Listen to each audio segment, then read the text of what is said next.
Have you ever thought, even after cutting out salt completely, your blood pressure keeps rising, and the culprit might be those harmless foods in your kitchen? Today, we'll follow the story of Evelyn, a 70-year-old woman who lived a disciplined, healthy life, yet still found herself trapped in a cycle of unexplained high blood pressure. Until one day, she uncovered a shocking truth hiding right inside her own pantry. Hello, doctor. My name is Evelyn. I'm 70 years old and live in the suburbs of Houston, Texas. My husband and I have been together for over 40 years, and we've been doing our best to stay healthy since retiring, taking morning walks, eating right, and of course, trying to cut back on salt. I know high blood pressure is a common issue for many older folks, so I've always tried to be extra careful. Ever since I was diagnosed with hypertension 2 years ago, I've gone all in on cutting salt, no salty snacks, no soy sauce, and even my homemade soup is so bland, my husband jokes it tastes like tap water. And yet, every time I go in for a checkup, my blood pressure is still high. One time it even hit 145 over 90, and that's with me eating super clean.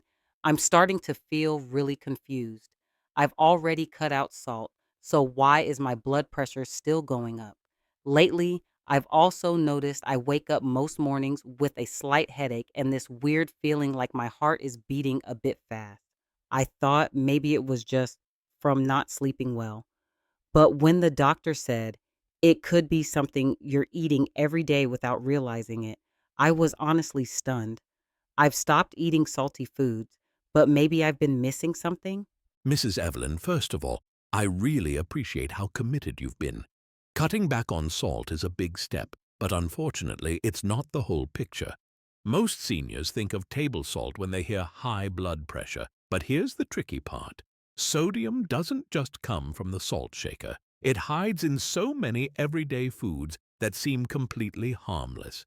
For example, did you know that one slice of regular sandwich bread can have up to 250 milligrams of sodium? Two slices with a piece of deli meat, and you're already pushing close to 800 milligrams. That's over a third of the daily sodium limit for someone with hypertension. And the worst part, it doesn't even taste salty, does it? A lot of foods that seem healthy or harmless can actually be loaded with sodium, like breakfast cereals, canned soups, deli meats, sausages, canned meats, ketchup and salad dressings, cheese, processed vegetarian meals. All of these often contain high amounts of sodium, either for flavor or to help preserve them. And sodium isn't the only thing we need to watch out for. There are other sneaky culprits that can quietly raise your blood pressure too. Sugar. Most people don't realize that sugar can affect blood pressure too. When we consume a lot of sugar, especially refined sugar from pastries and soft drinks, our body produces more insulin. This, in turn, activates the sympathetic nervous system, which can cause blood vessels to constrict and raise blood pressure. Saturated and trans fats. These are common in fried foods, margarine, and packaged cookies. Not only do these fats raise bad cholesterol, but they also damage the blood vessels over time, making them stiff and less flexible, which makes blood pressure harder to manage. Caffeine and tyramine-rich foods. Some older adults are sensitive to caffeine in coffee, strong tea, or even chocolate. Others may react to tyramine found in aged cheeses, cured meats, and alcohol, all of which can trigger blood vessel constriction and temporarily spike blood pressure for several hours after eating. And sometimes it's the combination of small habits like having a sandwich at lunch, a strong coffee in the afternoon, and a bowl of canned soup for dinner that quietly creates a perfect storm in your blood vessels without you even realizing it.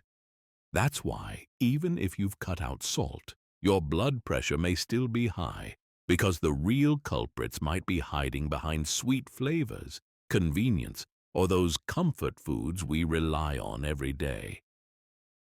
What worries me the most, Mrs. Evelyn, is when those foods, the ones with hidden salt, added sugar, and saturated fats, become part of our daily routine, without us even noticing. Because high blood pressure isn't like a fever. It doesn't hurt right away. And it doesn't give you a clear signal that something's wrong. But that's exactly what makes it dangerous. It quietly wears down the body, month after month, year after year. Even a steady rise of just 5 to 10 points in your blood pressure every day can Even a steady rise of just 5 to 10 points in your blood pressure every day can put constant pressure on your blood vessel walls. Over time, your arteries lose their natural flexibility. Make your heart work harder to push blood through stiffened vessels. This can lead to heart muscle fatigue, enlargement, and eventually heart failure. Damage your kidneys since they filter your blood. The tiny blood vessels inside them start breaking down when blood pressure stays high. Increase your risk of stroke or brain bleeds, especially if the high blood pressure goes unnoticed and untreated. What's especially tricky, Mrs. Evelyn, is that many older adults, just like you, continue going about their daily lives feeling fine. They think they're doing okay, but small warning signs start to pop up.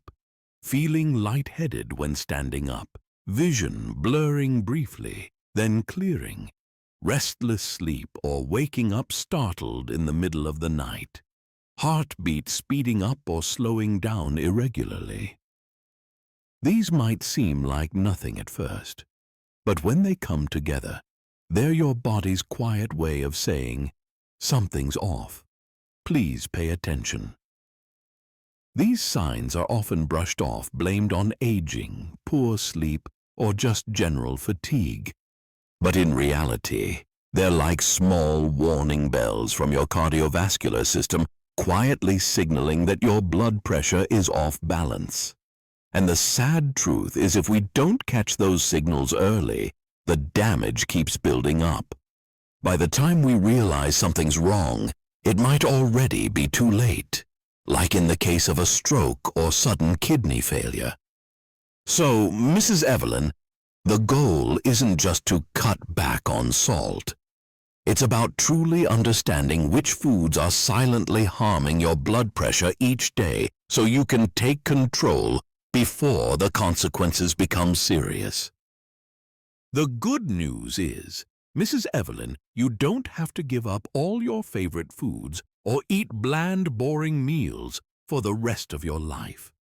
The key is understanding what you're eating and making smart, balanced choices. You don't need to cut ties completely with certain foods, just enjoy them in moderation, occasionally, and in smaller portions. 1. Learning to read nutrition labels is your secret weapon. When you're shopping, take a few seconds to check the sodium line on the label. If a serving has less than 140 mg of sodium, that's considered low. Prioritize these options. If it has 400 mg or more per serving, that's getting high. Be cautious and consider limiting it. And don't forget to look at the total sodium for the whole day. One slice of bread might not seem like much, but if you're eating 2 or 3 sodium-containing foods in one meal, that number can add up fast. 2. Keep an eye on certain everyday foods. They're not as innocent as they seem. A lot of familiar foods can be sneaky sodium traps. Canned soups, even the veggie or chicken ones, deli meats, sausages, and bacon. Processed cheeses, packaged crackers and white sandwich breads, canned vegetarian meals. They sound healthy, but often use salt to boost flavor. Bottled sauces, BBQ sauce, ketchup, store-bought salad dressings. With these kinds of foods, Mrs. Evelyn, it's not about avoiding them forever. Just being aware, checking the labels, and choosing smaller portions or lower sodium versions when you can. 3. Add more foods that are blood pressure friendly. There are plenty of delicious options that naturally help lower blood pressure. Try including bananas, sweet potatoes, avocados rich in potassium, which helps balance sodium in the body, dark leafy greens like kale and spinach beans, black beans, lentils, white beans, fatty fish such as salmon and mackerel, oats high in fiber and great for heart health, chia seeds and flax seeds, plant-based sources of omega-3s, good for blood pressure support. These foods aren't just healthy, they're tasty, filling, and easy to cook at home. 4. Simple cooking tips that make a big difference. Use herbs and spices instead of salt. Try minced garlic, fresh lemon, black pepper, basil, oregano, or cumin to add flavor without extra sodium. Stay hydrated. Drinking enough water helps keep your blood pressure more stable throughout the day. Avoid eating too late at night. Late meals can slow down digestion and may trigger heart rhythm issues while you sleep. These small changes, when done consistently, can really help support your heart and keep your blood pressure in check. 5. When in doubt, try keeping a 3-day food journal. Write down everything you eat, meals, snacks, even the small things for 3 straight days. You might be surprised. Just a day or 2 in, you'll start to notice patterns like, oh, I've had cheese 3 times this week. This simple habit can help you take control, reflect, and adjust without stress or guilt. The expert smiles gently as they wrap up this section. Eating should bring us joy, and it can also be our medicine if we do it with care. High blood pressure isn't a life sentence. It's just your body's way of asking for a little more attention, a little more kindness each day. And that, Mrs. Evelyn, is something you absolutely can do. Mrs. Evelyn, and to everyone watching, if there's one thing I hope you take away from today's conversation, it's this. Cutting salt alone isn't enough to manage high blood pressure. Salt is just the tip of the iceberg. So many of the everyday foods we eat, from bread and sauces to sweet treats that seem harmless, may be quietly nudging your blood pressure higher, little by little, day by day. But don't worry, that doesn't mean you have to give up everything you enjoy. It simply means learning to take a closer look at what's really in your food. Make smarter choices when you shop. Lean into the power of veggies, fruits, fatty fish, and flavorful herbs. Instead of thinking of food as something you need to restrict, try thinking of it this way. Every meal is a chance to show your body a little love. And if you've made it this far, just listening today, that's already your first step. You don't need to change everything overnight. Even small swaps like choosing a low-sodium sauce this week or trying oats instead of boxed cereal in the morning can lead to big changes over time. If you've stayed with us this far, I believe we have something in common, a genuine care for your health or the health of someone you love. And if at any point in this video you found yourself thinking, oh, I eat that all the time, I had no idea it could affect my blood pressure, then welcome, you're definitely not alone. Maybe today Mrs. Evelyn's story is also your story, or your partner's, or your parents'. And if you've got a question on your mind, whether it's about blood pressure, food, medications, or just navigating this stage of life, don't hesitate to leave us a message in the comments. We read every single one, and sometimes our replies come even faster than, your heart rate after a midnight cup of instant noodles. And if you found today's video helpful, feel free to hit that subscribe button. Every week, we share gentle, easy-to-understand videos full of practical tips to help you care for your heart, your memory, and your overall quality of life.